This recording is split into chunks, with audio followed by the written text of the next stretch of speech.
Chaque semaine, Trevor Como met tout en œuvre pour présenter Washington DC sous son meilleur jour.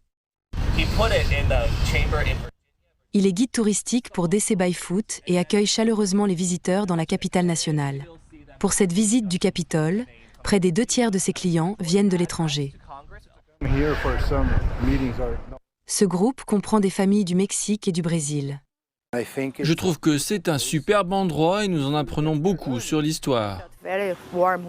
J'ai l'impression d'être la bienvenue, les gens sont très amicaux. Mais ces derniers temps, Trevor Como entend un même refrain de plus en plus fréquemment, à savoir que les États-Unis ne sont pas vraiment accueillants. Je ne veux pas venir ici car j'ai peur. Je n'aime pas ça car il ne devrait pas avoir peur, pas ici.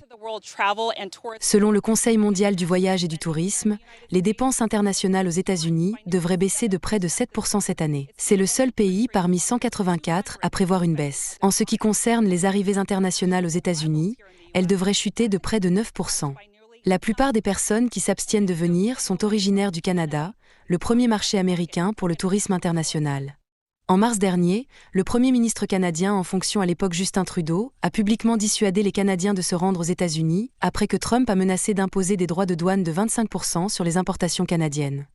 Nous allons choisir de ne pas partir en vacances en Floride, à Old Orchard Beach ou ailleurs.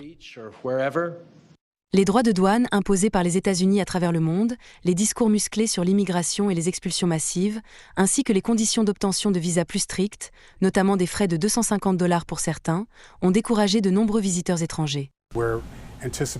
Nous attendons avec impatience l'arrivée de journalistes influents dans la ville et aux États-Unis afin qu'ils puissent partager leur expérience du passage à la douane et la facilité avec laquelle cela se déroule, car les voyages vers les États-Unis suscitent beaucoup d'inquiétudes.